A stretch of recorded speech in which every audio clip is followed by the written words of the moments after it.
Welcome to the LuZoCast, episode 7. If you have not seen Game of Thrones, season 6, episode 9, Battle of the Bastards, pause right now, go to your HBO Go app, HBO Now, whatever, watch the episode, then you can come play us, because we're about to discuss a lot about that episode. And we'll also be bringing you our brief thoughts on the NBA Finals and our thoughts on E3 from earlier in the week. But the majority of this episode and a big portion is going to be Game of Thrones. So, guys, wow, that's all I have. I mean, that's my initial reaction. Like, a lot going on in this episode. And I think the best way to start is, let's start chronologically. I mean, here was the biggest shock for me was, and I think we talked about this. First off, welcome back, Sarah, from Shanghai. Oh, and happy Father's Day to all fathers. Happy Father's Day to fathers everywhere. Especially our fathers. Yes. Without you, none of us would be here. So it's a question of existence. There you go. Exactly. Yeah. So let's take the rest of the episode to question existence. We will. Maybe next week or 2 weeks after I'm not Game of done. Thrones. Hold on. Nope. No, he's pondering. So welcome back, Sarah. But last week we were pretty confident that this episode would be all about Jon Snow and Sansa and their army going against Ramsay Bolton and taking back the North. It did not end up being that way. Like some episode 9s have just been dedicated to battles, and it actually the episode started off with Daenerys back in Meereen. Battling. Let's be fair. It was dedicated to battles, just not one. It was a battle, right? But it was dedicated to Daenerys with Tyrion. Tyrion kind of just trying to tell Daenerys that. Actually, something just brought up my head. So the episode is called Battle of the Bastards, right? Tyrion is considered a bastard by his own father. Yeah, that's true. To an extent, yes. So it was Battle of the Bastards. I mean, one of my favorite lines, and I think they used it both in the book and in the show, was a dwarf is a bastard in his father's eyes. Or every dwarf is a bastard in his father's eyes. And Daenerys really never knew her parents. That doesn't make her a bastard. She knows who her parents were. The dragons are bastards. True. Well, they know their mother. All the Unsullied are bastards, essentially. No, they aren't. They had their parents. They had parents. They didn't know them, but they had parents. They just got taken from them, right? They were taken from their parents, or given by their parents, too. Yeah. So yeah, but I mean, we'll go with the Tyrion thing. The Tyrion thing works. He was considered a bastard by his father just because he's a dwarf, and his father didn't like to claim that he had. And all the dragons are together again. Dwarf. Again for the second. One big one and two small ones. Well, they'll get bigger now that they're out of. That is very true. Now that they're out of containment. So yeah, so let's start there as the episode starts there. So Daenerys has finally returned back to Meereen. She's been away all season because we ended last season with her being taken by some of the Dothraki, and Tyrion kind of starts off blubbering a little bit, like, I've made things better, and this will kind of show the Masters. And she's like, yeah, you're right. And then we cut to a quote unquote surrender, which first look, if you're just coming in, looks like Daenerys and her crew are surrendering to the slave masters, the eyeliner crew. But the eyeliner crew, very good. But it quickly turns into that it is not them surrendering, but looking for the surrender of the slave masters, and you quickly see that, which I think was a really cool visual trick, as they're framed up the masters, and you see a dragon kind of flying in the background, and you're just like, oh, this has happened before. Tyrion has a little look too. He's just like, this looks a little familiar. Right, it's not going to end well for the masters, and Daenerys quickly, climbs onto the dragon and goes, frees her other dragons, starts laying attacks the ships, and things quickly go badly for the slave masters. So, what was everyone's thoughts, kind of, going on there? Kind of quickly, obviously a big resolution, not as big as a battle as the other one, but so Daenerys quickly comes in, turns the tides. 2 of the slave masters are killed. 1 gets to live to send the message. So thoughts on that before we get to the kind of saw it coming, but in the best possible way. I was very happy with it. I was very pleased to see to see Daenerys come in with the dragons again. For sure. But that's kind of her MO, so it was good. I didn't know if they were just going to kill the one guy of the masters. The guy on like the right in the white. The one that pushed the other guy out first. Who's like, this guy stinks. Yeah. Right. The one that saved his own skin first. I thought he would just die first. Yeah. I didn't know if they'd kill all three, but I do like that they gave Mr. Eyeliner dude the chance to go back and, tell the tales of Daenerys' glory. Yeah. I think something important to note from that is that they only burned down 1 or 2 ships, and they are taking the rest of that fleet for themselves. Yeah. So Yeah. instead of laying waste to well, she's not dozens stupid. and dozens. For sure, Right. and let's jump ahead a little chronologically in the episode. There is another scene that takes place in Marine, and that's when the Ironborn, or the Iron... the Ironborn. Yeah, the Ironborn, Theon and Yara get to Marine, which, as we've talked about, in New Thrones Season 6 is just like an episode. It used to be like a season and a half to get across or whatever, but they're pretty instantaneously. Yeah, 3 or 4 episodes later. And so they're there, and they kind of lay out their plan, and Daenerys says yes. She's like, you know what? You got to give up your ways of kind of being pirates, essentially, and, just going around and doing whatever you like. No raping and pillaging. Exactly. We don't enslave. That's her point, and whatnot. I think, which is nice. Right. And kind of doing that, and they're like, yeah, we'll do it, and you've got our ships, and Tyrion kind of mentions, with their ships and the ships we got them from the slave masters, We might just have enough to get over to there. to go ahead with everything. So thoughts on that? So I thought it was kind of interesting that you just wonder when, because I don't think Tyrion finds out what exactly has been done to Theon, and I think that would be maybe an interesting thing because of his friendship with Varys. So there's a little bit maybe of like a parallel situation there. Obviously, both of them being eunuchs now, I guess. So I think that might be something to keep an eye on. Maybe not. Maybe it has nothing to do with anything. But I just thought that was interesting that information wasn't revealed right off the bat. Not that any reason that there should be, but sure. I just wonder how that might change that dynamic between Tyrion and Theon going forward. Once maybe he knows more about what's been done to him. I think. Does he take a more sympathetic look at him? know. Does he maybe I'm just very curious to see what happens there. I feel like though that I feel like he knows. Okay. Because I can't imagine that would be kept completely quiet, and Varys always knew things. Okay. And I feel like Varys might have heard that that made its way. I mean, obviously his parts made his way to his family. That's a good point. Which right. means that news, it's entirely possible, as everyone in the Iron Islands knew, that he probably was partless. Yeah. Right. So it may have made its right. way. I don't know that has bearing one way or the other. I think overarching, kind of what they've done a lot with this season is consolidating a lot of the storylines and bringing them even more together.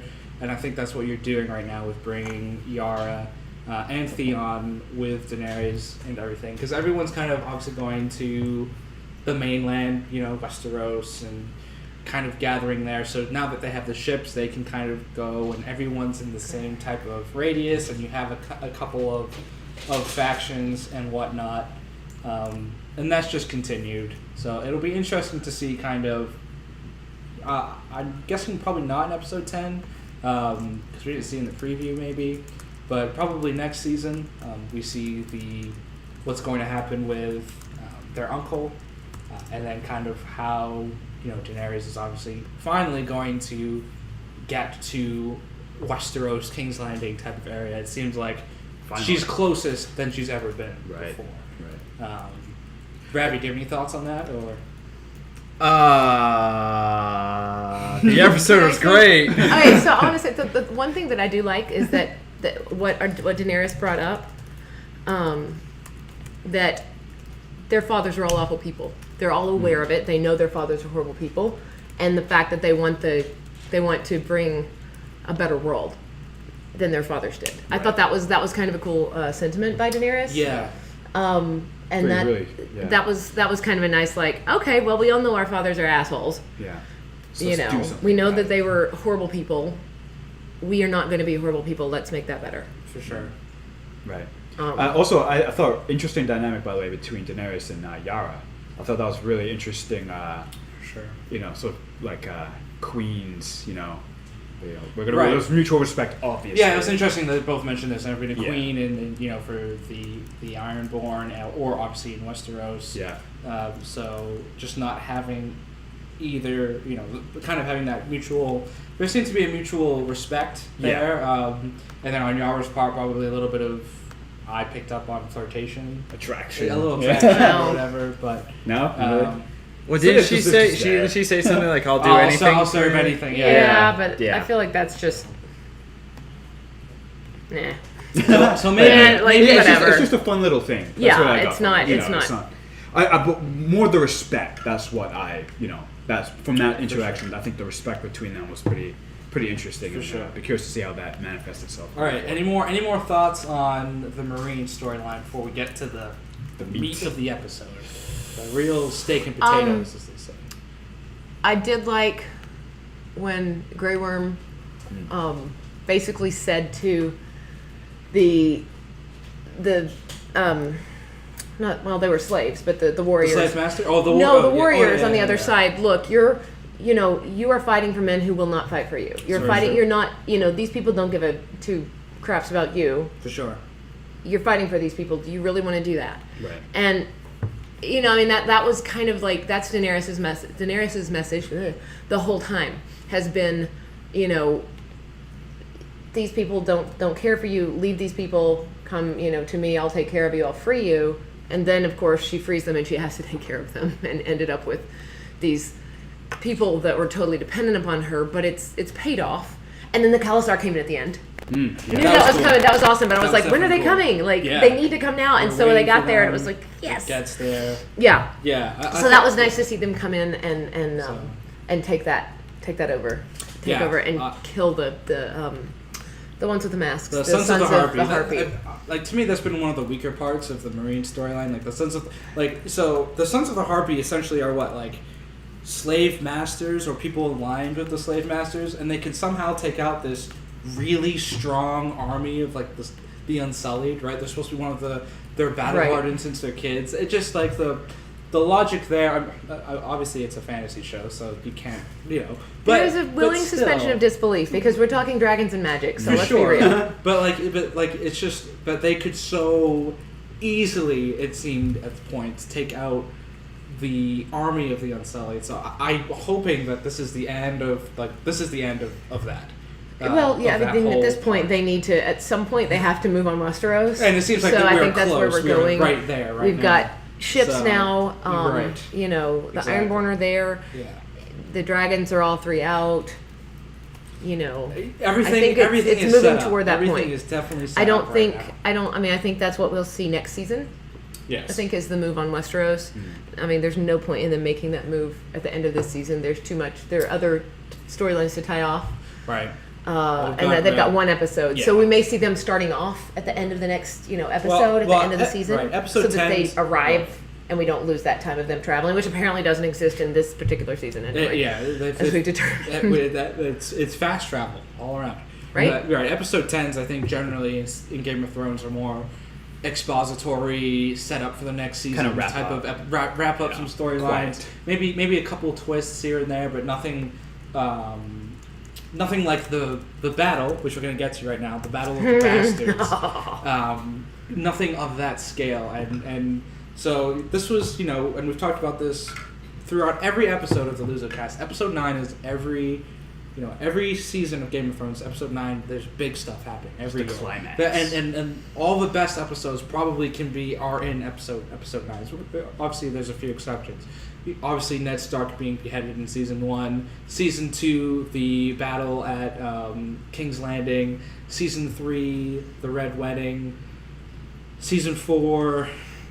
Somebody help me out here. What happened in season 4? I don't remember. The thing is I'm Props not to you good for remembering with. those other I'm not ones. good with television sure. seasons versus books. Yeah. So I'm better at saying, oh, that happened in this book. Oh, season 4 So is I when don't know. the Viper's battle with Oberyn. the mountain. I'm sorry, not Oberyn. See? Oh yeah, that was pretty intense. Yes. Anyway, Martell. Yeah, right. And season 5, last season. Dorian. Oberyn. episode It is Oberyn. 9. Yeah, Wasn't It was Oberyn. Dorian Yeah, was. right. Dorian, right. Oh, that was Hardhome? Was that episode? No, that was like episode Ooh, wow. 5 or 6, I think. Wow. I don't know if it was episode 9. Yeah. Maybe it was actually. Well, no. Now the look Red at Wedding that. was like episode 5 as well. Yeah, wasn't it was it? episode 9. No, it was Was episode it? 9. Yeah. of season Okay, I thought it was Yeah. more That's cool. right. No, I thought it was. It was earlier in the season too. Oh no, you're right, because it was kind of surprising that they did it in the 9th instead of the 10th. Like it wasn't the Right, finale. right, But they tend to. I like that they tend to use the season finales to wind down and tie up some of the loose ends so that you're carried into the next season. You've still got stuff moving forward, but you Yeah. aren't just hanging with.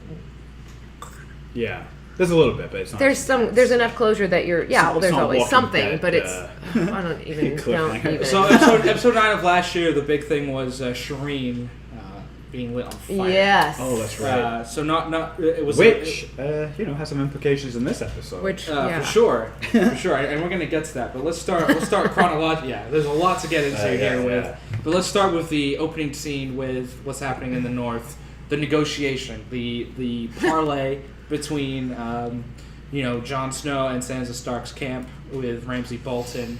A lot of posturing. Jon Snow kind of using his tactics to get a rise out of Ramsay Bolton. And whatnot. So let's start there. What did you guys kind of think of that negotiation parlay? He should have listened to Sansa. Right, as we saw in the next. I mean, we scene, knew right? that though. She Yeah. does. I don't think his dismissal of her. I don't think it was a dismissal. I don't think it was a dismissal of her knowledge so much as he thought he knew, and he thought he knew that he like the games this guy would play. For sure. He just didn't. Right. It wasn't that he didn't trust what she knew, but it was more so that he thought he knew, and he thought he could hang with I think this sadistic. Yeah, I think it was also just more of he didn't know what to do with that information. Like he's like, yeah, no, I hear what you're saying, but then what do you suggest I do? And she's like, I don't know. How do you know what to do when you don't know what's coming? Right. And that's the Right. point of Ramsay Snow. Regardless of Bolton, he's a bastard. So Right. And so like with that whole negotiation and kind of Jon and Sansa arguing in the camp after, I can see both points. Like I can see Sansa being a little frustrated that, Jon is trusting kind of all of his advisors that he doesn't really know that well, right? He doesn't really know the Wildlings that well. Yeah. He doesn't know what's his name, the Onion Knight. no, he knows Davos well enough. He knows them better, and the Wildlings. He knows the Wildlings really well. Right. He actually right. does. It's been about 3 He seasons. lived He's with fought them, them. but Yeah. he lived with them. He rode with them. He knows them. Yeah. That's true. He does know Davos A little bit. a not little. much, He knows not him very well much. enough. He Right. knows him better than For sure. But the Wildlings he knows best, but he also knows that the Wildlings are not used to this type of battle. For sure. Right, they're more hand to hand It combat. is, They're and you- not used to kind of Knights with knights armor with and armor horses, right, exactly. shields and lances. It's more guerrilla warfare. It exactly is. It's for it's sure. sneaking in the night and taking people down. Yes. Not battling with full armored Exactly. men on horses. And For sure. But I can also see Jon's frustration with Sansa because, and as you see later in the episode, she's not completely forthcoming with everything that she knows. No. She's holding some of the cards, close to her chest, and we'll get into that later. And he's already picked up on a few of those things that she's not being completely outright and forthright, and we even saw it in the preview. right. So there's definitely, they're obviously allies. They're obviously quote unquote siblings, but there is some tension there. There's not a complete trust level there, and they've also been apart really since episode 2. And of they season didn't get 1. along particularly, but They weren't, when they were probably the most unclose of oh all totally the children. because Sansa was kind of a little Exactly. twit when she was Prissy. younger. She was So, very, and he was her bastard brother. He wasn't Yeah, her for real sure. brother, and that's exactly how she saw him until she got to the point where she realized that doesn't matter. Yeah. For sure. So after that, we kind of had this cool conversation, I thought, between Davos and what's his name, orange hair wildling. Yeah. Oh. Thormund. Tormund. Okay. And so they both kind of talked about the fallen commanders that they'd had, that both fallen, and now kind of going in a different direction. So it was just interesting to see these two characters who were in two different places from when they started seasons ago. Like you had Davos in season 2, and I even believe Tormund in late season 2.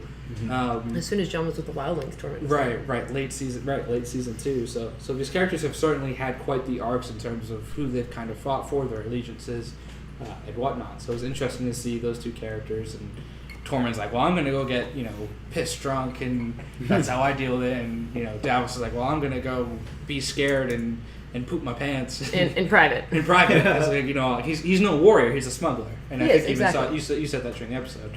He's never been a real warrior. He's always been more of a smuggler type. And He everything. has been a smuggler. So, That's but it's how he got his name. It's on his walk that he finds from a season ago, like we just mentioned, season 5, episode 9, the pit, the area where Stannis burned his own daughter, because he found the little statue that he had made Shireen however long ago, right there. And so Davos is not an idiot. He can kind of he knows Put two what and two together. he knows what is a burning pit and whatnot, and can see it's right there and whatnot. And he already of the living characters, he probably knows Melisandre the best of any character. He's seen what she's capable of and doing, Lord of Light. She deals with fire a lot. And all that. So he got this revelation, but something unexpected happened to me. Throughout the rest of the episode, he just kind of sat on it. He bottled it up and kind of like went into the battle and fought and did really well and lived, and there was no confrontation there. So I was actually surprised by this, because I thought Davos would have a really bad reaction and things would go badly. I think he's old enough to know. I mean, he has been through a lot. He's seen a lot. His own son died in a battle. Right. So. He knows better. He knows that the battle has to happen, and he knows that any confrontation that could conceivably be detrimental to that battle and pull him out, he knows he's needed, and that outweighs his anger, his own personal anger. I mean, he's made it. He's still alive because he's a smart, wily. He knows better than to do something rash and stupid, and so I think he's gonna save it for whatever, because the thing is, if he knows that Melisandre did it, he knows that it was also Stannis, and so he's not just pissed at her. He's not just mad at her. He's gonna be questioning everything, because this is the king that he backed. This is the man that he swore his allegiance to, his life to, and this man burned his own daughter at the stake. Also, I think it's so. But he also may not have had any time to do anything anyway, because I think the shot is when he picks this up and he looks back toward camp. The sun's already rising. Yeah, I would assume that they're already getting ready for battle. Yeah. So he kind of has. It's kind of questionable if he even would have seen her at any point. He would have. He could have made it a point to find her. It's not like they were hiding her tent. He could have gone there and. But maybe preparations were already But yeah, he's. I don't think he's the type of man to just make a rash decision. He never has been. He's a thinker. Cut her head off or something. He's not going to jump to some. He's not. But it seems like he will probably want to know the story from her. If Stannis did that, he's going to want to hear it from her. Right. The one person who would be able to tell him. Right. That's going to be an awkward conversation. Yeah. Rightly so. Right, so I think so. Really, right after that, like you said, the sun is rising and the battle is upon us.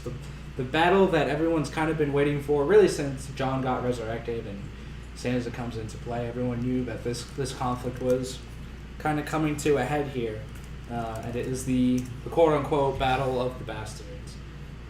Bastards. So, here we are with the battle, and. It starts off and you see the size of the different armies, and Ramsay's army is really large, and the other one is Jon's army isn't so large. It is quite small. Looks like a large choir. Yeah, it's kind of sad. Or like a high school marching band or something. I think they were a little more deadly than a marching band. They say early in the episode it's not even half. It looks like it's a quarter of the size, essentially. Maybe. It looks like it's about 100 to 1. Which, granted, it also, compared to this row upon row of horses, is going to look smaller. Yeah. But yeah, add in the row upon row of shields and archers and... Yeah. For sure. Was definitely something, and so the battle starts with Ramsay kind of pulling something along, which we all come to learn is young Rickon's who's in actually relatively good condition. Surprisingly, until you He's not missing his parts. Well, he could have been. We actually don't know that. I doubt it. I think he would have been limping a little But at right, that point. so Rickon kind of, comes in with Ramsay, and Ramsay pulls up a knife, and you're like, oh, when the music's kind of rising and it's Yeah, they did that a lot. and you're like, oh no, he's gonna kill Rickon. Slit his throat. And then he cuts the rope.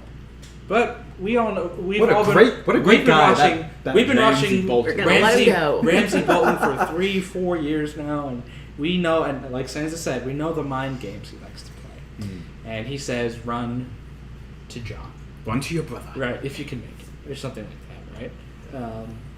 So he starts running, and Ramsay kind of pulls out his bow and nonchalantly, kind of purposefully Looks away while misses he shoots. Yeah. while he shoots, because he wants Jon to get to Rickon, and lo and behold, as soon as Rickon gets I'm sad that I called it. I am sad that I called it. it's sad. It's certainly like I had a little pain. Like even though Rickon is such a has Useless. had He was young. He's just there. It has had maybe 10 lines total in the whole show. Half of them Shaggy Dog. Yeah, right, exactly.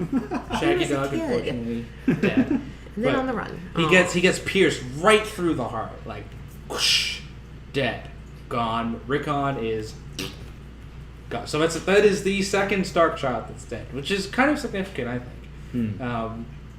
And it should be because like Sansa said, Rickon is a real contender to the Lord of Winterfell because he is a male-born He's son. not the second Stark son that's dead.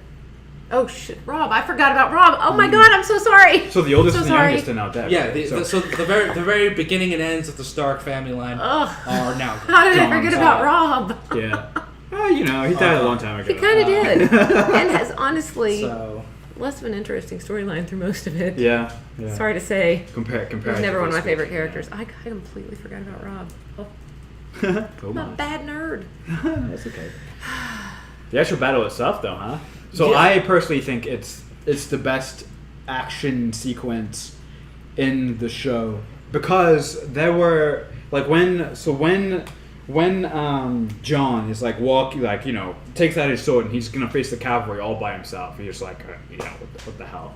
And then all of a sudden, like the scene where he's like there, the cavalry's here, and then all of a sudden his cavalry comes in, somehow avoids hitting him, and you just see horses and people colliding all around him.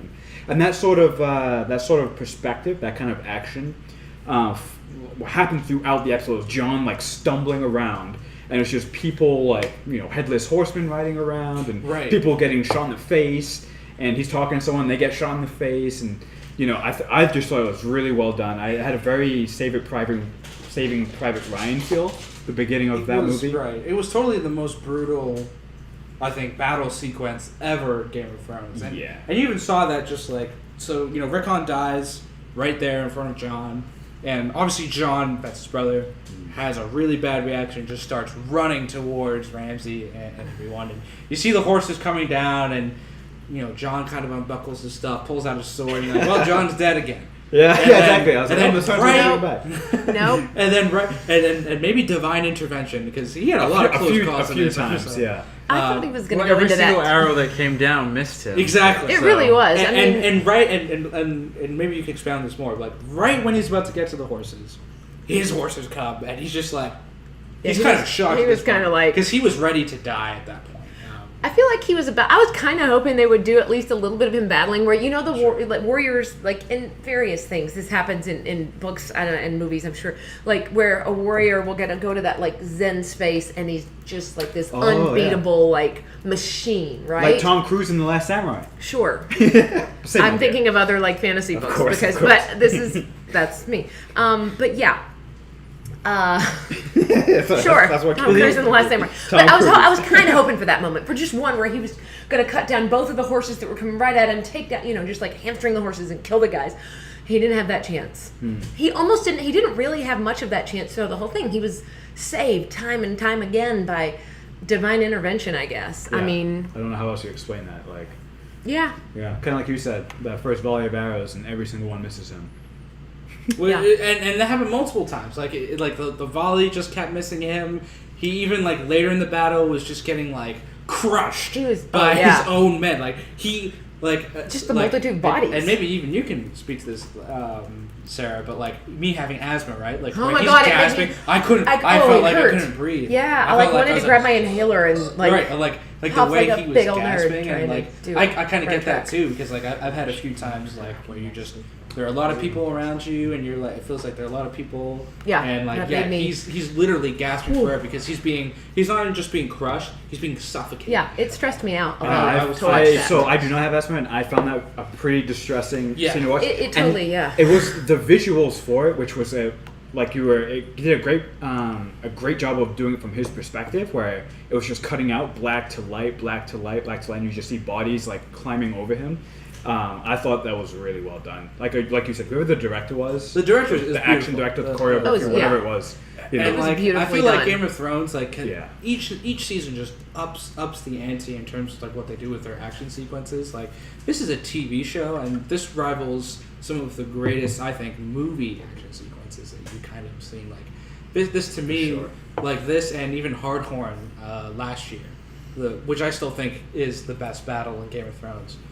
Just like they're so visually beautiful, and it's so engaging and everything that they're such intense emotional battles. And I think this one was probably just super emotional because Jon's army had no chance in this battle, and they were really about to lose. They're surrounded by the guys with the shields. I don't know what the formation is that you call it.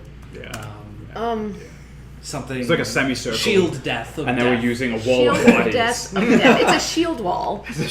That is a shield wall. They've got Yeah. they will have shields, and they'll have rank upon rank of shields Right. with the spearmen, so that if one is taken out, somebody else steps up. For sure. And that's that. And then they encircled them basically Using a wall of bodies. to do it. yeah, exactly. They completely cornered them, circled them, and then the rest of their men went over the top of that wall to come down on them. It was brilliant. I mean, I hate to watch dead it. people. But yeah, I know, right? That's But what's seriously, really like it was honestly brilliant militarily, like tactically speaking, for like a medieval style Yeah. battle. For sure. It was brilliantly done. It's too bad that the other side was doing it, but it was beautifully done. And that was a beautiful battle scene. It was really well shot. It was, and you see it on Jon's face. Like it's so dirty and gritty and Completely horrifying. horrifying. Yeah, right. And Right, that's so. true war. It's not Yeah. not going to be beautiful, and you're not going to be clean and like and whatever. And you have some beautiful sword swishes in and out. Like war is No dirty swishes. and Swishes. disgusting and terrible and Sheer dumb luck. most and of the like time. you getting crushed, right? And that's They did a great job of showing that. Right, and they Game of Thrones had me convinced for all of 15 seconds that Jon's army was going to lose. That that they're surrounded by the shield of death, shield war, and Wow. they're gonna get stabbed to death, and they're gonna die, and. The shield of death, shield thing. Wait, before, but like so Tormund has at least 20 lives in this show. Oh, So- he's yeah. Like, you It's the cannot kill giant him. in him. I It swear must it be. is. Because like when they invaded the Night's Watch Yeah. in season 4, he was like surrounded by 20 guys that got stabbed, lived. Like That's yeah. he survived Hardhorn. He somehow survived this. Now, if he could just Like, get with Brienne, he'd be happy. Season The 7. Cavs won. Well, we're gonna get to that. We already know. Oh, okay. We're I didn't know We're that. doing Cavaliers Game did of win, Thrones. though. Well, Yes. The Cavaliers there. did win. It's big news. We will get to that. But we're on Game of Thrones right now. That's what we're prioritizing on the LuZoCast. Game of Thrones. So Game of Thrones. He so Tormund again. Just I think he's going to be the last guy standing Yeah. because he clearly can't die. Poor giant, man. The last of the and- giants. That made me sad because that is the last of the giants. There's nothing beyond sure. the wall. They all came down, I believe, with them, sure. and that was the last of the giants. I will say this, and I think I did mention it. This is my kind of war movie. It's not a movie, I know, but this is. I know, like. I feel like I know Ravi and I've had the conversation before where I say, I don't really like war movies. Like it's not anything. It's just not my time period. I like period pieces, but I'm not one to necessarily. There are a few I'll watch. There are a few I like, but all in all, like modern warfare is not my thing. No. But this is amazing. I think I was more into it than all three of you combined. I was like, yeah, and you're all going, No, so and I'm like afraid all of you are like maybe gonna throw up a little in your mouths while you're watching it, and I'm like, you did it. Yeah, like so, like for me, is not kind of a movie. it was the visuals. Like it was just like there were a couple times I had to turn away, and I get a little squeamish when it comes to movies and stuff. You guys know I cover my ears at loud noises. I close my eyes at horrific deaths. Yes, you do. So. Like It was awesome. I definitely it was do very, that, and I very think just good. the emotions also of the episodes. Like this is a significantly big battle. Like they already lost Rickon. You know Yeah. who like it looks like They heightened it. They pushed it up there, and then they started off strong. Like killing Rickon, like I think was a smart move. Like in terms of to get your emotions going. Like you're kind of I was Smart kind of move with on John. Ramsay's Like I'm just everything's raised at that point. Like oh yeah. you've already lost Rickon. Who else are you gonna lose now? Like, And it completely threw off, his plan of drawing Ramsay drawing out. them in and like having them attack from the sides. That did hard. I did like that, Tormund's response is to say no, like don't do it, and Davis's response was, oh, he's gonna do that. Oh, he's gonna do it. Yeah. Everybody get ready because he's Right. gonna do it. Let's just Like, go attack. everybody prep. Yeah. And as soon as he saw that he wasn't turning back, he just sent him out there. Like that's why he has Davos. So, Oh, here we go. Uh Wait, what? I mean, I guess I got on the hype train of it's the Battle of the Bastards. Oh, it's gonna be amazing. It's gonna was be It was beautiful. amazing. whatever. This is We need why we we need have. the, That's why we have goes Bradley against the here. grain. Yeah. The Just only because, thing that just for the sake of going. no, against no, the grain. the most interesting thing to me, or the thing that I was like, oh, that's really cool, was blonde lady and her dragons. Like that to me, that was like, oh, that's cool. Really? I would have rather seen more of that No, than it's- oh, no. look everybody, it's Ramsay. He's a sadistic nut job. Oh, Whoa. Yeah, but he's done now. He's done. Yeah, So- he- King of Ramsay. right. But my other thing we'll was. get there. I know. We'll I get talk about there. that so much. Go ahead. My, Sorry. my other thing I am though a with that evil whole person. battle was we kind of knew what was going to happen. It was predictable. So it Very did end up being and to predictable. me that's why I was like and that's why great whatever. So was Daenerys. I just went to the most interesting part of that entire battle was Rickon dying? the very end Aw. and Ramsay getting his face chewed Okay, off. hold on. We're not there yet. We're not I there wanna yet. talk about Sorry, but that to me, that entire sequence, that was So the most I think, interesting I thing. think so obviously they're surrounded by shields of death.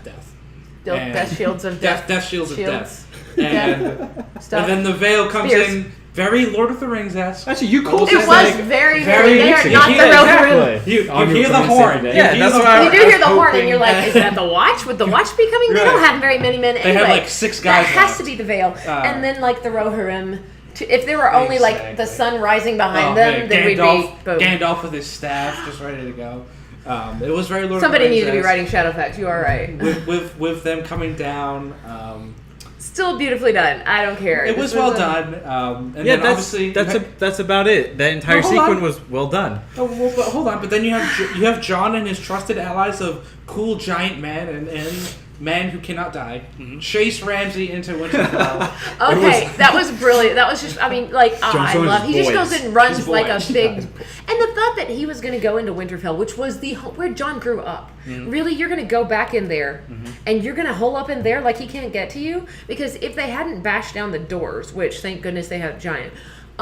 John grew up there. He knows that place. Yeah. He will find a way in. He I mean, he didn't knows have to figure to. something Well, But yeah. he grew up, like, you don't do that. You Actually, go hide up in their I think home. you both just made my point about why this battle was There's nothing super memorable. Like, in 2-3 weeks, we're not going to remember, like, any major part of this will. battle. I will. Except the mouth being ripped off of What, Ramsay. what about Rickon dying? That is significant. Honestly, Whatever. I don't think it's. I don't significant. care about He's that been such- character. the thing is, he has been such a non-entity.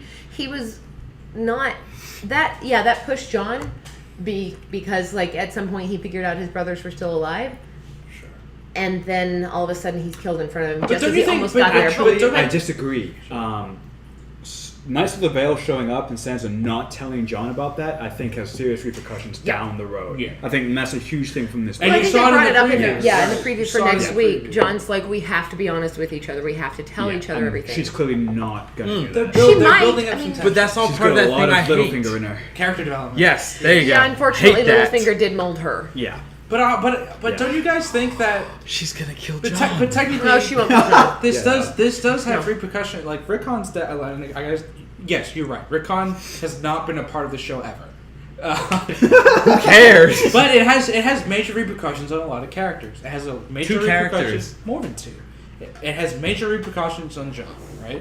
This is his littlest brother that had died in front of him, died quote unquote maybe because of him. Died twice to him, Right, honestly. right. He was Exactly. away. Both he thought Bran and Yes. Rickon had died, Right. had been killed.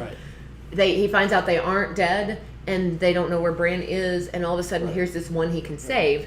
And just as he's right there, which obviously we saw coming, but still, just as he was right there, boom, he's dead. This is going to have major repercussions on Bran. Bran, who traveled with him for a long time, who quote unquote Bran was the closest to him in age. and sent him, he thought, to safety. Right. Not just Bran dying. Right. But You mean Rickon? yeah, not just Rickon dying, but what's her name? Who died? Osha. Osha. Yeah, that's gonna be so tough. The people that he sent away, he thought to safety, have died. That's going to be tough. Hodor died. Right? What's his face? Who led him to the Ravens? Jojen died. So all it's just Mira This is left. certainly shaping Bran. I'll get to you in a second. I see your hand raised. But so this is shaping Bran, I think, to possibly doing more green seeing to try and change time. I don't know that. I don't think there's time changing. I want him to. He didn't even. I need them to figure quote out. unquote time changing, but it's closed loops. I need them to figure causing out. things to happen. I need them to figure out that John is who John is. I need them to figure out John is. Wait, Why do we have to keep going back to Lord of the on. Rings? I need them to figure out that John is a on. Targaryen. Real Anyway, quick, yes, we back can go up back to this the, whole- Yeah, let's whole- finish today's. Yeah, Rickon, let's get Yeah, to Rickon and the important. Rickon's death, real quick, literally means maybe 30 seconds of anything for any episode going forward. It's just going to be 30 seconds. They'll No, I briefly agree. touch upon it, and then that's The it. thing was, his Bran, death. he's going to be like, oh, His he's death. dead. No, he's Oh, not. wow. Rickon's death is not important in and of itself, perhaps, just because to us he's a character we haven't seen that much. But it is a plot device. It is a device to carry on and to push Jon, to push Sansa, to push Bran. Arya. And when Arya gets back too. and finds out how Like, many members of her family are now dead. Like this. Well, is the but thing. she's already Whew. she already thinks No. most of them She are doesn't dead. know. No, she has doesn't. no idea. All she knows is Robb and Catelyn. She doesn't know. She never heard anything for sure about Sansa. She never heard anything. She actually, by watching those plays in the Free Cities, she knows that Sansa escaped probably. So she doesn't know what happened to Sansa. Sure. But she would. It makes sense. She would know Sansa was not there because in the plays, Cersei never got to take her vengeance on Sansa and Tyrion. Right. So she knows that Sansa escaped. She doesn't know about. I don't know. She doesn't know about who's left. Bran, Rickon. She has no idea about them. She has no. Right. She really has. She doesn't know a lot. So going back through chronological order of the episode. So. Oh yeah, we got distracted. Let's get to it. Okay. So let's get to the climax of the episode. Yes. They're in the fort. Jon is right there, and Ramsay being Ramsay's like, I've reconsidered. He's such I a want. big old weenie. Well, He is gonna do everything to save his own soul. he's like, I want to duel, and he pulls out his longbow and he shoots. And Jon being now he can never die. Clearly, That's the thing. He has no fear at this point. He has died. So what are you gonna do? And to he him? almost has a death wish. Screw you. No? Yeah. Like Because he feels he wasn't worthy of coming back. You've already died. You've come back. He Yeah, feels- and you he- would be essentially and he- immortal. He has no and fear of he feels death. he It's feels very he wasn't crazy. worthy of coming back No in the fear. first place. He doesn't understand why she brought him back, and then he asked her not to bring him back if he died in battle. And so for him, if he dies, great. He's done with this. He's done with this. But if he takes down Ramsay Bolton while he's dying, it's a beautiful thing. And that was, I mean, he's like, screw you, arrow, So and he Ramsay's buffs like, 3 arrows, oh damn. and then he hits him with the shield, and Jon just goes to town on Ramsay's face. Reconfigures his face, I think is the correct. Yeah. I think term. that's the nicest thing you can say. It was amazing. He just beat the crap out of him. I They're think. very I bloodthirsty.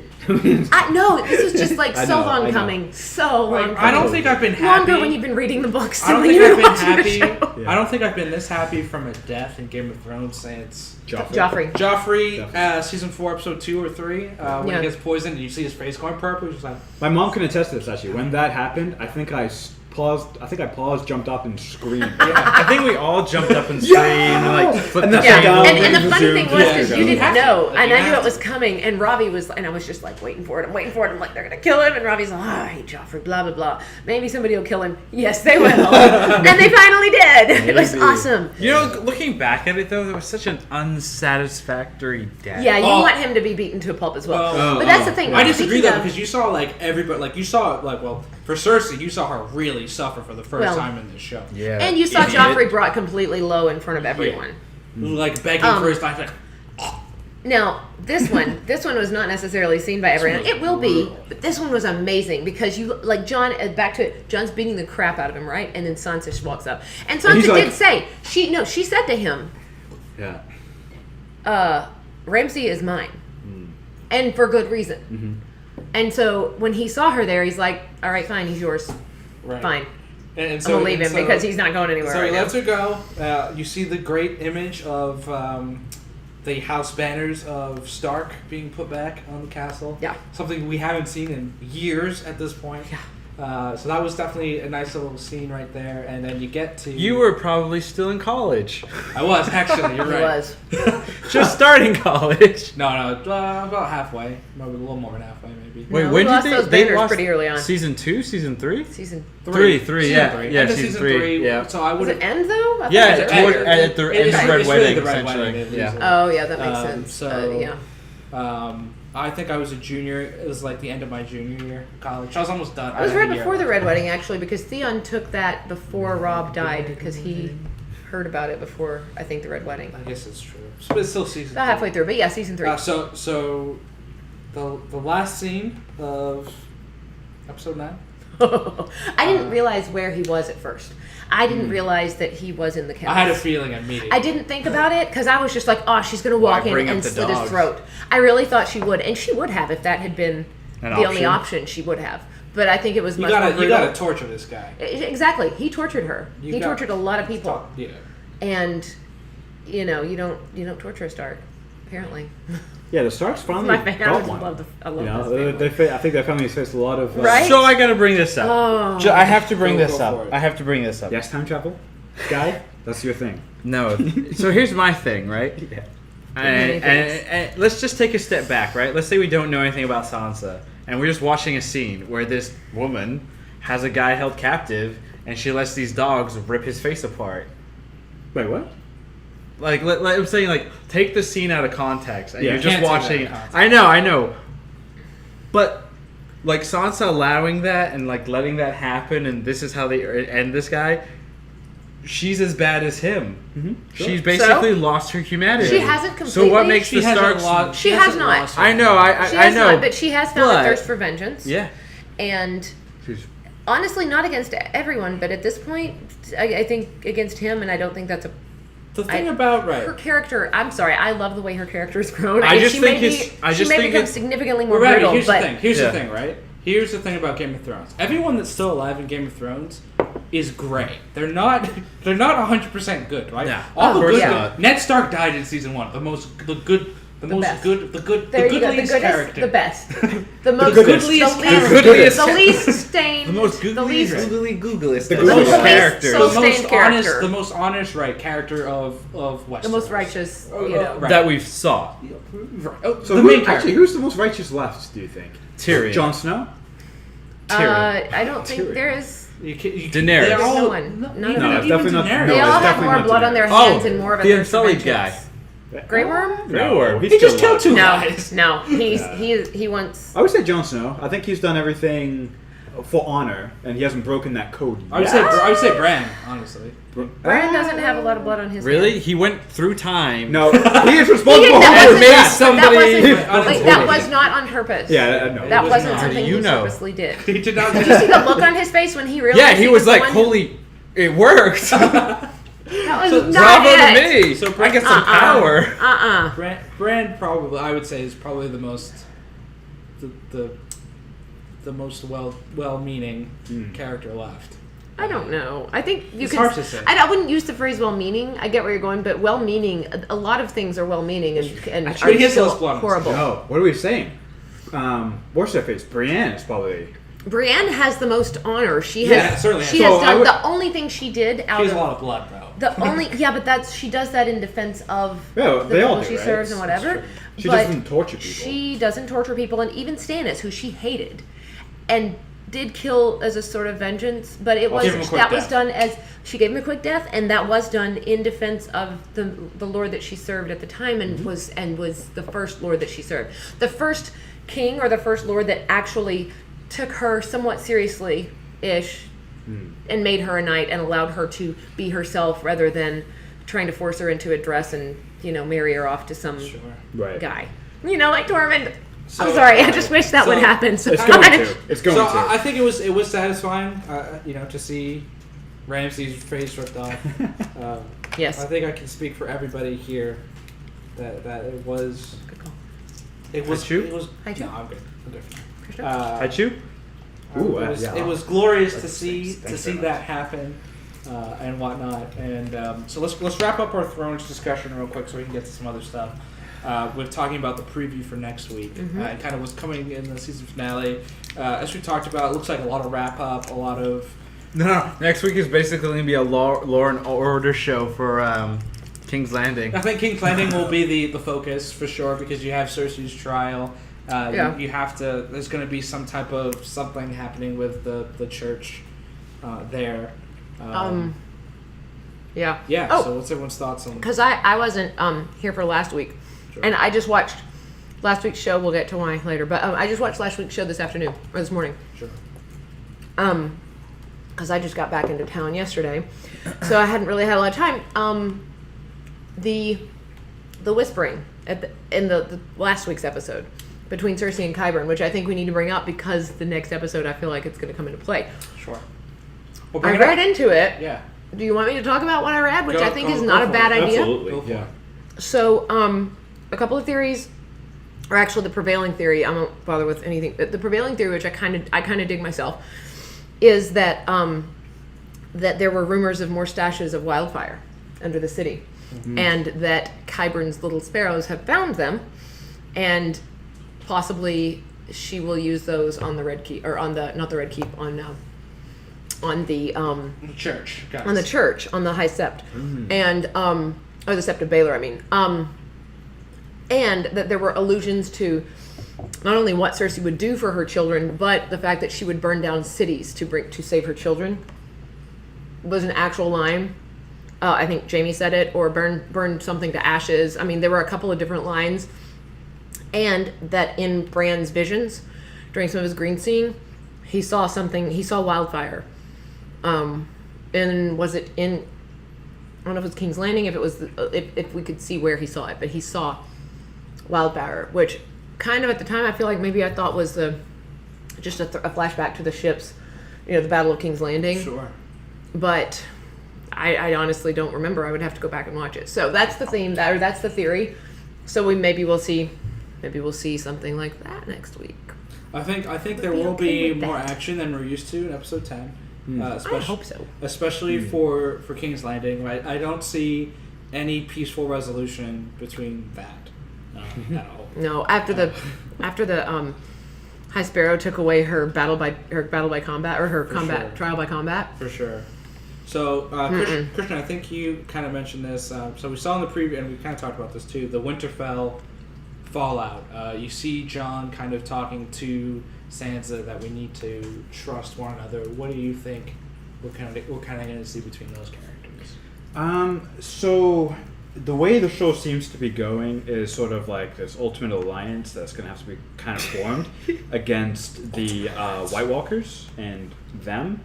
And so I think throwing in this wrinkle. Oh, I mean the White Walkers. The White Walkers, yeah, humans. literally the zombies, Yeah. right? So that's coming. Right. And at some point, people are going to have to wrap up their stuff real quick, like the invasions and things. Those things have to be put to rest Put those pretty to the quick. side, for sure. And I think Sansa is starting to present herself as, and I think next season, my prediction is that we're going to see it more. She's going to present herself as a big wild card, but she's going to try and position herself to take advantage of that, so that she, and maybe her family, depends on what kind of setting she's on with her family, ends up in the best possible position either once that alliance ends or whatever happens with that conflict. That she, like Sarah has said many, many times, she has been molded by Littlefinger, and she has been molded by Ramsay Bolton. Not willingly or whatever, but that has definitely shaped her to be a little bit harder, a little bit more brutal. She's going to be, I think she is going to be the wild card for the next 2 seasons going forward, where she's going to create a lot of conflict and probably present the most interesting sort of challenges for everyone in the show. I think what's interesting is you have a lot of the main female characters now rising into places of power. Yeah. Yara's going to, probably be the leader of the Ironborn, right? Sansa is probably going to be the Lord of Winterfell because she has more of a claim, really, than Jon because he's still a bastard. Yeah. Mm-hmm. And he doesn't want that. He doesn't. I don't think he was offered legitimization by Stannis, and he turned it down. And I don't think his death really changed that. He's no longer sworn to the Watch, but he's also not. And to be quite honest, if it comes out that he's Targaryen, he's not the Lord of Winterfell. No. He's gonna have a whole other role. He's gonna be the husband of Daenerys. Who? Jon. No, he's not the husband of Daenerys. He's gonna after this whole thing. He's probably just gonna be like, you know what? I'm retired. Gonna become a goat farmer. Yeah. That's what he would want. It's not just gonna happen. Nerf herder. That's what I want. And then obviously you have Daenerys. Is making the run. Obviously the big one. Westeros. And then you have the big one. Nice. you have Arya. You have Arya now returning back to kind of all the so other excited characters about that. She's still my favorite character. And though she may have no armies, political doesn't matter. She is. She could take anybody. She's a formidable character. She could go and assassinate anybody at this point and do whatever she wants. And, who's gonna know? I love she doesn't have the Interesting. faceless. She's not. That's not the same for her. Wait. What are you gonna say? It wouldn't be interesting then, right? So she teams up with Sansa, and becomes like Sansa's little assassin all of a sudden. Now Sansa's got like this extra ace in the pocket. I'm just saying. For sure. Well, I think there's a lot of potential there with that character. Like depending on which faction she joins up with, to swing. Well, she's going to join up with her family, and all of her family is pretty well consolidated at this point. So speaking to Sansa and like her future, or no Sansa, Arya and her future. Yes. Let's go back to the Red Wedding real quick. Oh, that's a long time ago. I'm going to try and make this as quick as possible. There's a lot of information. Who were the 3 main people that orchestrated the Red Wedding? Go. The Freys, the Lannisters, and the Boltons. Okay. Out of those 3 people, there are 3 specific people. Who's dead? Boltons. The Boltons. Okay. The Bolton father. Yeah, right? Roose The Bolton. whole Bolton The line Bolton is dead. dead. Right, well, it's gone, Roose yeah. Bolton specifically. It was who Roose helps. Bolton. He was dead. And who's the Lannister? Tywin is dead. Okay. However, the Lannisters are still around. Sure. At the Red Wedding, how was Robb killed? Stabbed. By the Freys. But he was also shot. He was shot with an arrow first. Was it a Frey arrow, though? I'm not sure what it was, but he Sure it was. Ramsay Bolton went up to Catherine Stark. No, but he said the Lannisters send the regards, and he stabs. Wasn't it Robb that he stabbed? He said the stabbed Robb. Lannisters send the regard, stabs him right in the gut. Sure. And then So anyway, my thing is there are 3 specific ways that the Starks were ultimately murdered. Sure. Bow, stabbing, sword and slitting a throat. Sure. Old man on the pooper. Arrow. He got a bow. Oh, yeah, that was probably a Lannister Bolton's father stabbed. by Ramsay. So Somebody's Arya throat's Stark- going to get cut? Arya Stark comes back, Walter Frey. and she's gonna slit his Walter Probably. Frey's throat. Well done. That's really interesting. I'll be real honest. I read that on the Thank you for putting it out there. That's Sure. pretty That's interesting interesting. symbolism. I Yeah. find it to be interesting. I think of all of the Stark children, Arya has had it not the hardest. I mean, granted, Sansa's it's been a different thing, but Arya was on her own, completely on her own, no help, no freaking help. She's bounced from here to here to here, and she's become a hard little character. Right, and she's still she's been bent on vengeance for so long. Right. She is gonna be. So when she comes back to the real world, and she knows that two of the 3, she's gonna go after the third, who's Walter Frey. Walter Frey, who in the preview we saw is with Jaime Lannister. There you go. And also, because I missed last week, the whole Sandor Clegane, the Hound.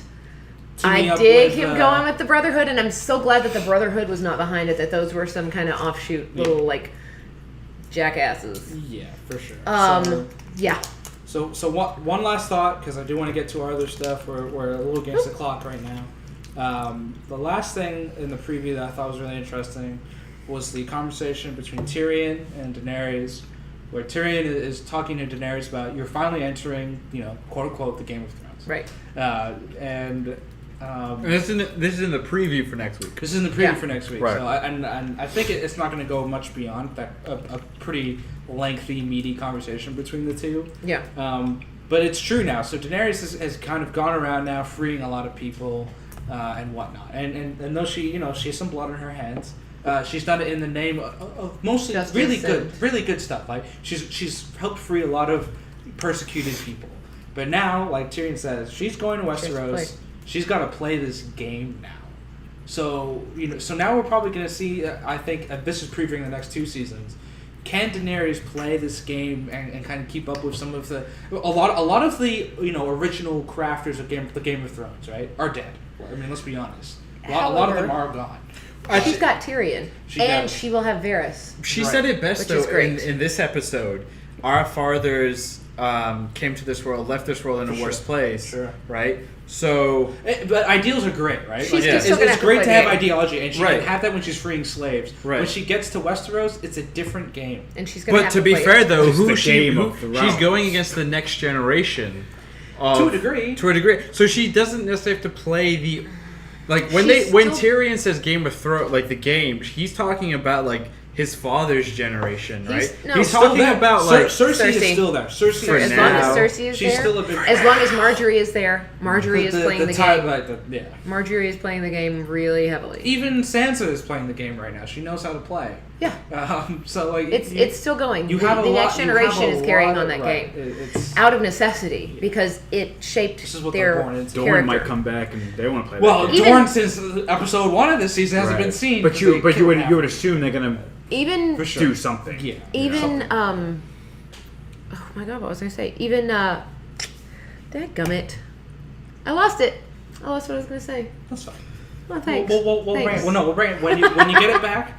We'll bring it up. So I think if anyone else does anyone else have any other Game of Thrones?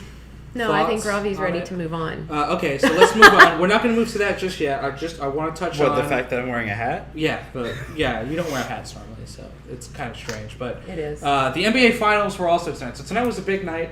You had Quidditch. We had Hogwarts. Oh, go Sports Ball! Yay! So we had obviously Game of Thrones, and we had the NBA Finals Game 7, a pretty highly anticipated Game 7.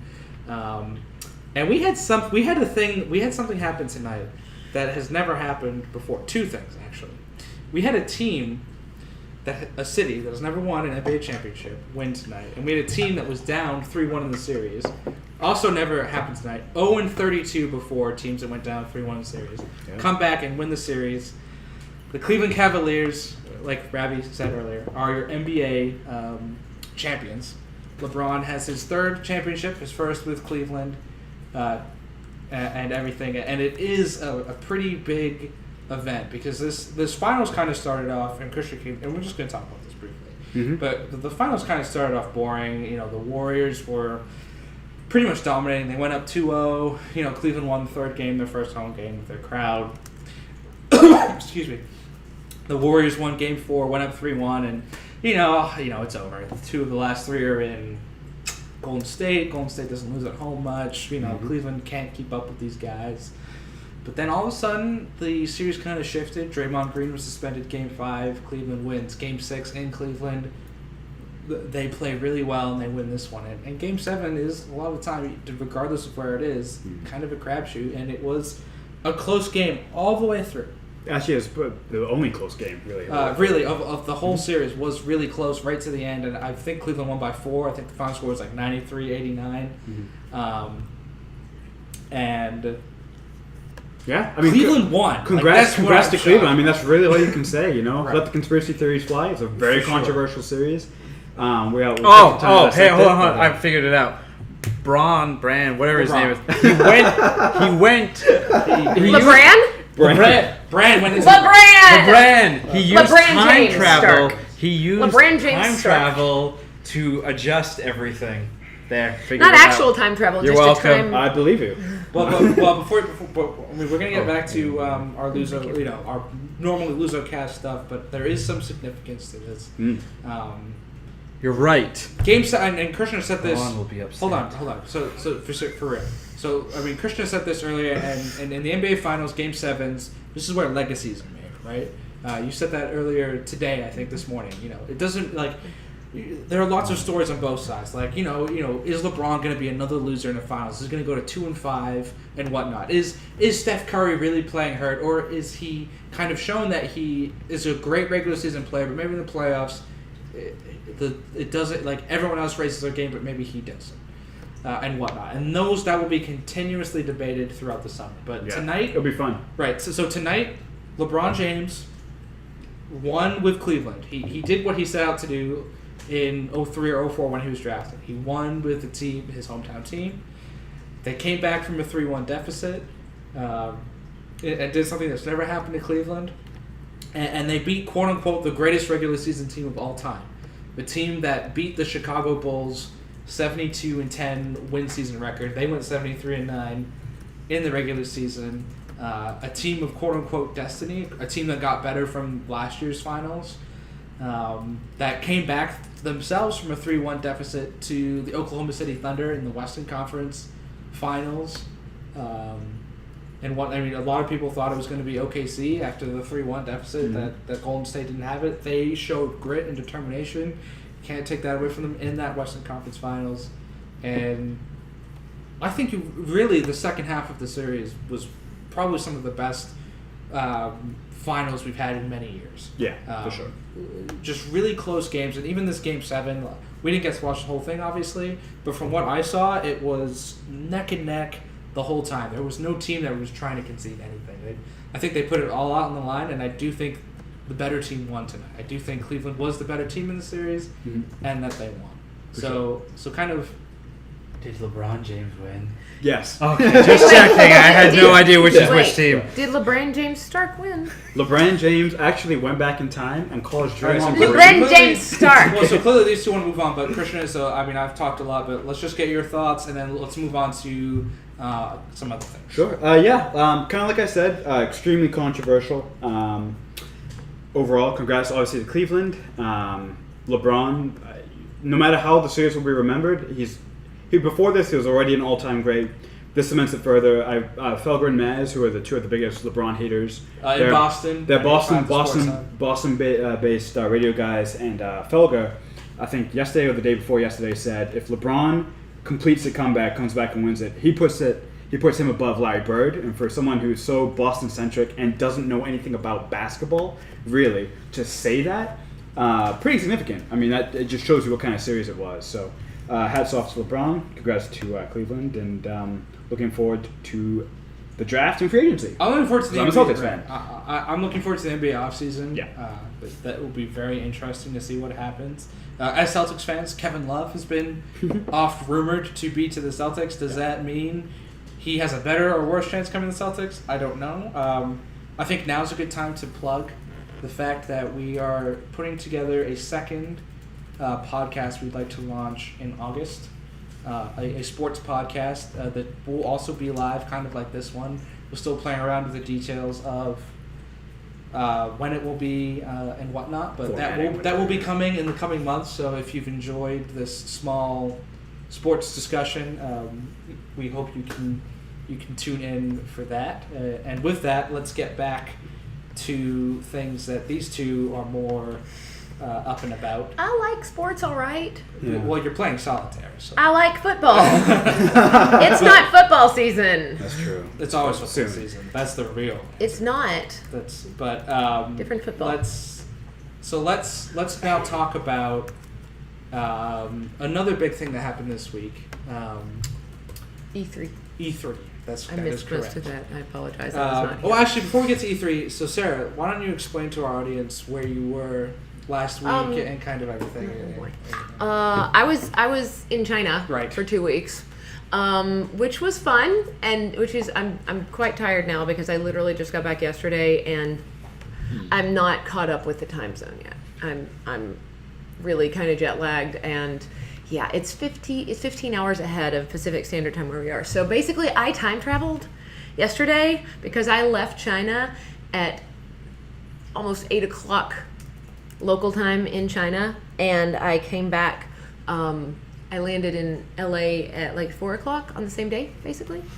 So yeah, but I happened to be in China, and I brought back lots of Chinese things and Lots and of stuff. chocolate, right? which is Chocolate, delicious. some very good Belgian chocolate made in China. Yeah. Which was kind of odd, but they told really me good. it It was was pretty made good. really It good. was really good. And haichu, lots of haichu. I love haichu. So It's like a fruit chew. it's so good. And I did get to it happened to ride some rides at the new Shanghai Disneyland. And if you happen to go to China or be in China for any reason, go. It was great. I rode Tron. I don't know if anyone has looked at any of this stuff online, but look up the ride because I think there are videos of people riding the ride. It is just awesome. I rode it twice. Once I got to ride the front. Nice. It was, so if you have been to any Disney parks, think Space Mountain. It was that kind of ride, so it's not roller coaster where you're going up and drops and all this, but it's the curves and speed in mostly dark. You do go outside and you get to see the people down on the walkways, so you're kind of out above people. But basically, this ride, you are sitting on a light cycle. You're not sitting in a traditional seat. You're sitting on a light cycle leaned forward. You've got handles, and the seat is pulled against your back and clamped around your legs. So you're not going anywhere, but you are basically riding a light cycle on this track. It's freaking awesome. Sounds They terrifying. also did a new Pirates. It's amazing. It's extremely more interactive, and there's really no way to describe it. So I'm just going to have to say go there and ride the ride yourself. Nice. That sounds fun. I'd like to go to China one day. Mostly Very hot and sticky. to get some nice food. It is good. The Chinese food is good in China. Heard. It is. They just call East it Coast. Well, Chinese food. Well, that's just Ragu. Greece. It is very Ragu. weird. It is very Chicken weird. teriyaki. It's very chicken weird to me fingers. to eat rice with a fork now. It's Oh, 'cause kind of you odd. ate with a lot of Fried chopsticks rice. while I you ate were with there. chopsticks while I was there hungry. for Very most of nice. it. And it's There's weird still to a eat pizza. rice with fork. It's Very nice. hard. All right, so Armin, we're up 15 against minutes. it. Let's go. But let's talk about. So the big thing that happened this week was E3, like you just said. E3 2016. All the big guys had their conferences. Nintendo, Hey, Microsoft, big Sony, skin. Ubisoft. I got to saw a few of them. I know some people here also got to see some of them. So Some of the live press events. yes, the Yes. live conferences, streaming through various whatever. That's the nice thing about 2016. You can see these things on pretty easily. Yeah, you can live stream things. What? Are we live streaming? But anyway, I kind of want to talk about some of the highlights of the one that stuck out to me the most, the Ubisoft one. Fairly disappointing, to be honest. Oh, it's Ubisoft. It's disappointing every year. But I will say Was that last year good? I don't know. Obviously not memorable. Ubisoft is almost, but I would say the Ubisoft press conference is almost up there now with like the Sony and Microsoft one. Yeah, because it's so disappointing. You're correct. No, but I just mean because Ubisoft is such a large True. company. It is such It's a major worldwide. influence. It's such an Yeah. influence now in the video game community. And the movie industry. Right, you have the Assassin's Creed movie. They showed some more footage on that, which is kind of cool. I know we've talked about that at length. So that was really cool. I know one game that really piqued my interest was the South Park sequel. In fact, it piqued my interest so much, I pre-ordered the game. And because I pre-ordered the game, I got the Stick of Truth, the original one, for free. Beat it in a day. Beat it with my friend Greg in 2.5 days. And it was a solid RPG. It was fun. Like if you're just going as a pure RPG enthusiast, not the game for you because it has flaws. They don't do the leveling and the battle tiers correctly. become overpowered at some point where you could just do 2 moves and Everyone's- every single battle. Wow. In fact, we did that for like the final boss battle. That's terrible. I have to say, Go ahead. when you said you got the stick of truth, I thought they had made like a toy stick of truth and they sent it to you. I was gonna be like, oh, that's kind of cool, and then you They got the probably game. had. So So, the sequel, no offense, the but sequel that was a is little called- disappointing. The sequel is called The Fractured Butthole. It is a sequel, and it is kind of A running joke at Civil War. it's a running joke on the superhero genre. I heard the trailer. It sounded amazing. So Yeah. and what's really cool about the game is it's done in the exact same style, the animation style, and voice and everything of the actual show. So if you're a fan of the show, which I am, I haven't seen every single episode and whatnot, but I've seen quite a few episodes where I was able to pick up, I would say, on about half of the references in Stick of Truth, and I am excited for the sequel and whatnot. But other than that, for Ubisoft, we've played The Division. The DLC looked disappointing, and whatnot. So, what's kind of everybody else's thoughts on Yeah, so E3? the biggest thing at There wasn't a lot of like new news. I felt at E3 this year. there was a lot of new news. It was called VR. VR, I is- don't like. I understand you don't like No, VR, that doesn't but mean it's not news. That VR, means you don't like it. VR is probably the biggest, the big next thing for the gaming industry. PCs, the Vive, the Oculus Rift. Those have been out there in full force. There was a little bit of controversy with the Oculus Rift and the developer, Oculus Rift, who, as you all know, was recently purchased. Well, not recently. They were purchased by Facebook. They were going to developers and strong-arming them, saying, hey, we'll give you all this money if you make your game exclusive for us. So that wasn't cool. That's never cool. But the thing that I was most interested in was Project Morpheus, or what is now being called PlayStation VR. Yeah. We have 2 major launch titles in October when it comes out, which would be Star Wars Battlefront. I'm hoping that makes me enjoy Star Wars Battlefront again. No, that's we also impossible. have Arkham VR, which is coming out, which is going to be hopefully pretty cool. The cool thing with VR, we're finally getting to that point of game and film film For sure. like storytelling. I think we're reaching that beautiful point, I think and I think that's what VR is So the big selling right. point. So there. my count. So obviously you're very pro VR, and I think I'm very against VR right now. You're not using my VR when I get it, then. No, I'm going to use it. No, you're not. Oh, it's only for pro VR people.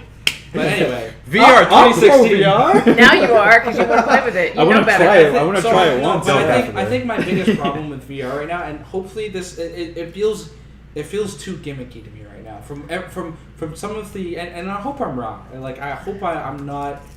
Again, I hope I'm wrong, but from what I've seen from playthrough demos and the games feel too simplistic to me. Have you played? I- Have you used the Oculus Rift No, or the I Vive? have not. VR. Actually, Okay. I have not to say, used it yet. I have I've not used it. Try Tried one of it those, out, and for it sure. will change your. No, and yeah. I'm tried out sure some it amazing will. VR headsets For sure. that honestly, it's pretty amazing. It just It's- for me it just feels like the Ubisoft announced the Star Trek VR game, right? I'm so excited for that. And I'm not. I can't because wait. it feels like I'm just wearing a headset and Yeah. pressing 3 different types of buttons. No, there's going to be over 20 different controls on each command center. I got dibs on Captain. So the launch trailer for That's it was fine. with LeVar Burton, who got to play Captain. LeVar Burton, Carl Urban, and Oh. Jerry Ryan. Yes, I 7 of 9. Oh, Yeah, I'll gladly wow. be. Oh, wait. She's beautiful. I I mean, know she is, she's but a great stop actress. drooling. She wore a harness. Anyway, Star Trek VR, that's like every nerd's fantasy. You get to be on Yeah, the that's Enterprise pretty or whatever amazing. ship you want to call it, and what's really cool is it's going to be playable through the internet. So you could play with other people. For sure. But my problem Man, is, so it's gonna be great. don't get me wrong, I think it will be fun for 2 hours. But I think the problem becomes with a lot of these VR games, they're fun at first. But there's what you see is what you get with the games right now, and that is probably true for every new thing that comes out, right? But I just don't see a lot of replayability value. Like I just think it becomes gimmicky, and after 2-3 hours you get bored of it, and it's just like, do I want to go play Star Trek again, or do I want to sit on my PS4 with my controller and play Grand Theft Auto or another game? So Grand Theft Auto will have VR. Yeah, I understand. abilities. But I'm just talking about the games made specifically for VR right now. Right, You know what I mean? I agree with you. Yeah, definitely. So like the Star Trek game. We're will be just fun, starting. We're just starting VR. This is out the gates.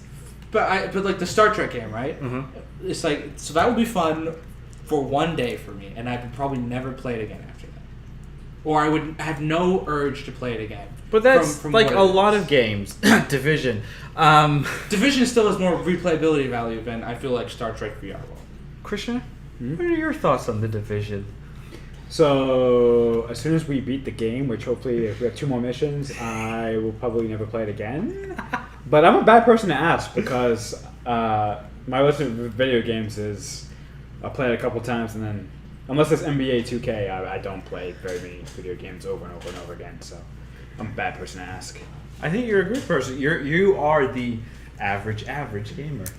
Casual fan. Average casual Very sports casual. fan. Well, so Trying to some of play the games. other big things at E3, they announced the Was it PlayStation, One the S, Xbox One S, yeah. the Slim version, Slim. which I cares? mean, who cares? Xbox. Did they announce Bump sales for a or year, was it's this all it's before for. the PS4 4K?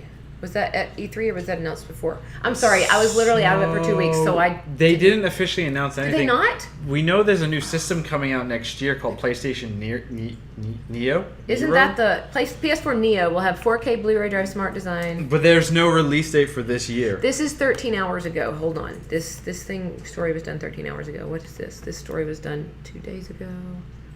Releasing in 2016, say Digital Foundry sources. Well, either way, there was nothing from Sony to Okay. show.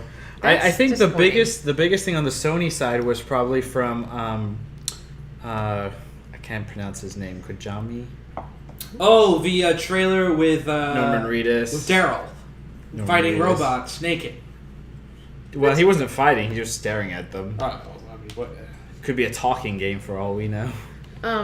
Wait. Who? And he said, "Yes, I am back." That's what he said. During the press conference, Yeah. yeah.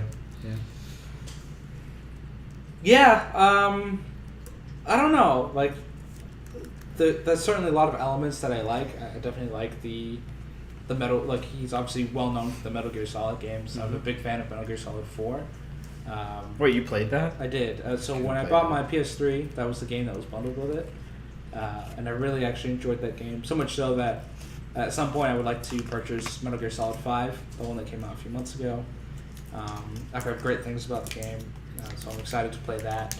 And he's kind of separated from, that side. And who isn't a fan of Norman Reedus and everything that he's kind of done? So certainly 2 entities that you're excited for, but the trailer is just kind of like, okay, visually, yeah, that's cool, but what I guess. So It feels like this has been in development for almost a year plus, and I don't know anything about the game. the game hasn't been. So they originally, the 2 of them were slated to do a new Silent Hill. That's right. That's the And one. then there was a whole falling out with Konami, the publisher. That's right. And now this is the end result of that. So, but to your point, I think more so we don't know what it is because honestly, I don't think they're even 1/8 of the way there yet. This is more just a teaser type thing, which is fine. It's good to know that they're still doing something together. But yeah. Yeah. Does anyone else have any more thoughts on E3? Again, I just feel like it was just kind of outside of VR, which you're right. There were a lot of announcements there. I think for kind of the still more pure gamers with your Xbox Ones and your PS4s, there wasn't a ton of stuff out there. There were a couple things. There's more updates on games that are coming, but the notorious thing about E3 is by the time next E3 rolls around, all the gameplay and stuff they showed for games this year won't be out. not all of them, but a good chunk. I think they did a study, so I think 85% or something of games that were shown or announced at E3 last year Still in development. have yet to come out and whatnot, and that is E3. It is just like Quick a question. tease. So I don't know if you just hit on this. The VR stuff is really, really interesting. Sure. Real quick. So inevitably, that's the way we're going, right? So I don't think it's necessarily the way we're going. I think it's No? going to be another option. you think so? Yes, I think people are still going to make your traditional type of gaming where it's Do you see it getting to a point though? all VR. No, it's all VR, but like where it gets good enough where the average consumer of games, that's the thing they go to because it's that good. Like, so I remember someone describing VR to me. It's like you put on this helmet. By the way, I did not watch it through. I don't know very much about video games. You put on a helmet. You look this way. It's 360 sound. So if you hear a thing back here, you look and and your screen adjusts on in your helmet. And like to me, I think a lot of people who play video games, it seems to me logically that they would be very taken in by that kind of an experience. So why wouldn't people be trying like hell to try and develop it into that direction? Because at some point, too much of it. It's like our mother says, too much of anything is bad. But things in like moderation. that's never stopped anyone from overkilling something. No, exactly. But what's going to happen is you're probably right. We're going to see a huge influx all of a sudden of VR type games. But VR type games only for the most part, it's all first person, right? And first person is cool and all, but there's still plenty of games which are fun third person. Sure. There's still platformer and so forth. You know, like Smash Brothers. How are you gonna do Smash Brothers as VR? Are you gonna play as Kirby? That would be really. That sounds really cool. Never mind. I take that back. Are you serious? I guess so. I mean, I would be so fit. Oh my god! So I you could guess, fly through the sky. Oh. Yeah. So it depends. It depends on how the general public kind of reacts to it. So I think the best comparison would be the Nintendo Wii, right? So the Nintendo Wii was something that was different from traditional gaming, that came out and was insanely popular when it first started. It won that generation just from the amount of sales it had the first 2 years, but the system fell off because it was sort of gimmicky. It was a fun type of party system, but when you didn't have a party and whatnot, it didn't fit the quote-unquote traditional game. It's not just that, though. It's also the fact that Nintendo refused to update graphics, increase processing power, expand beyond exclusive titles. Well, they tried that. Also, the it's Wii one U. system. It's still just But one that was platform. It's too late. This is VR coming into all platforms, so that's a Right. little bit different. Like it can be integrated into. It's not a perfect comparison, but I do think it's going to depend on what. So it's going to depend on the reaction. Can you get the initial market, which I think they probably can, and then maintenance. Maintenance is a huge thing, and I think that's the thing the Wii didn't do very well. How do you kind of maintain that audience and continue to grow? So there's certainly an interest in VR and what it is, but how do you go beyond like the basic games? Make it better and make it pretty. better. No, it's simple though. Yeah. You improve the technology, make it more cost effective. So VR. So the way I look at VR is inevitable. It's really, and since it's coming out multi-platform, it's whoever perfects it first, and everyone else will be forced to catch up. It's in my opinion, VR is inevitable. It will be here. It's just a matter of how quickly. But that's as someone who's speaking as someone who's very outside of the tech industry, I guess, and the video game. It's already at world. Six Flags. The Superman roller coaster, they strap VR headsets onto you as you go through the roller coaster. Interesting. That's crazy. And you actually, and I was Can you watching a go? video on it. It's really I'm cool not a looking. fan of Six Flags most There's of the time, but it's a I'd sequence love where to like go. Lex Luthor's there one destroying here? Metropolis. There's one here, yeah. But Lex Luthor's destroying Metropolis, and you're in like a bus or something in the VR simulation, and you're falling as the roller coaster's falling down. Superman grabs it, and he's flying. It looks really cool, but it's I might have there. to do it's like the individual version of. They have rides at Universal. They actually, one of the other rides at, Disneyland California is soaring over California, and I don't think any of you have ever ridden it. Disneyland Shanghai has one that's soaring over the horizon. You're immersed in this thing, and it's even more so with VR. So I think it's great, and I think there's only one way to go. Right. So, real quick, any final thoughts from anybody on anything that we've talked about? Game of Thrones, NBA Finals, E3, VR headsets. I'll go first real quick. Rickon's death meant nothing. Sure. Nice. I'm very excited about next week on Game of Thrones. I'm interested to see how they end up the season, as per usual. So Cool. I was happy. I liked this episode. I guess just congrats to Cleveland NBA. That was pretty cool. It's a cool story. Is he the one with LeBron? He's the one LeBrand James Very Stark. French. He's Uh, It's a terrible accent. I'm I sorry. saw Finding Dory yesterday, and I liked it. Oh, good. Beautiful. I want to see it. That's I my love fault. it. I like Finding Nemo, so I think Finding Dory is good. Well, Finding Nemo is better, but like it's hard to always top. Well, the yeah, original. sequels. But I enjoyed the sequel. It certainly was a I read somewhere that Finding Dory isn't necessarily about family; it's about living with disabilities. Yes, I think it has a really Which is good. cool. which is kind of That's cool. Real really quick, cool. Very real quick, different. I do think it's a really good message for families and kids and everything with disabilities, and it does a really good job Nice. with that. So That's I different. think That's good. Pixar really nailed that kind of Nice. theme and everything. So, I want to see it. and with that is episode 7, lucky number 7 of the LuZoCast. We will be back next Sunday, 7:30 p.m. Pacific Standard Time, to talk about the Game of Thrones season finale. Probably mostly that, because I'm sure we're gonna have a lot of thoughts on that and whatnot. I hope so. And 'Cause whatever otherwise, it's going to be a disappointing show. for sure. And whatever creeps up during the week. So as always, follow us on Facebook, LuZo Productions, or at Twitter at LuZo Productions. Check out our Instagram. All of the above. Everything and is whatnot. all links are in the description. All links are in the description and whatnot. And if you just Google LuZo Productions, all of our links come up. So until then, enjoy, stay safe, be merry. Just rest in peace, Rickon. I'm sad that your death was so useless. And Ramsey Bolton It was too. not useless as a plot point. He but was really a fan nobody favorite. cares. Ramsey Bolton was a fan Oh, favorite. I'm gonna Gosh. disconnect. People hated- now. All right, Loves it. goodbye. That was it. Disconnecting. Bye. Farewell. Are you done? Did we disconnect?